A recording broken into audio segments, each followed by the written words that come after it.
Recimo da gledamo Hrvatske vode. Namjena je idealno. Kaže, ja se posjećam kao ferom života. Samo ovaj, ajde. Pazi ti čovjek. Pazim dete.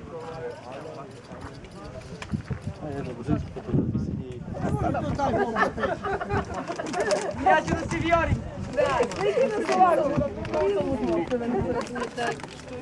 Tako je.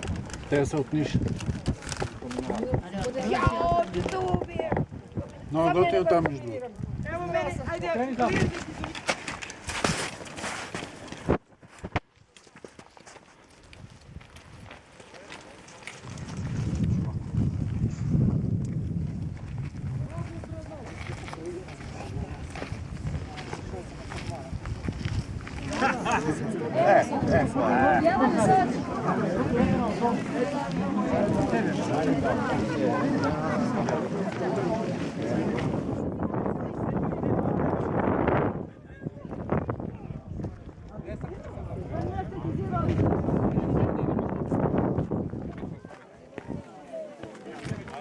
Gdje je Srpska? Vidi kako se neće.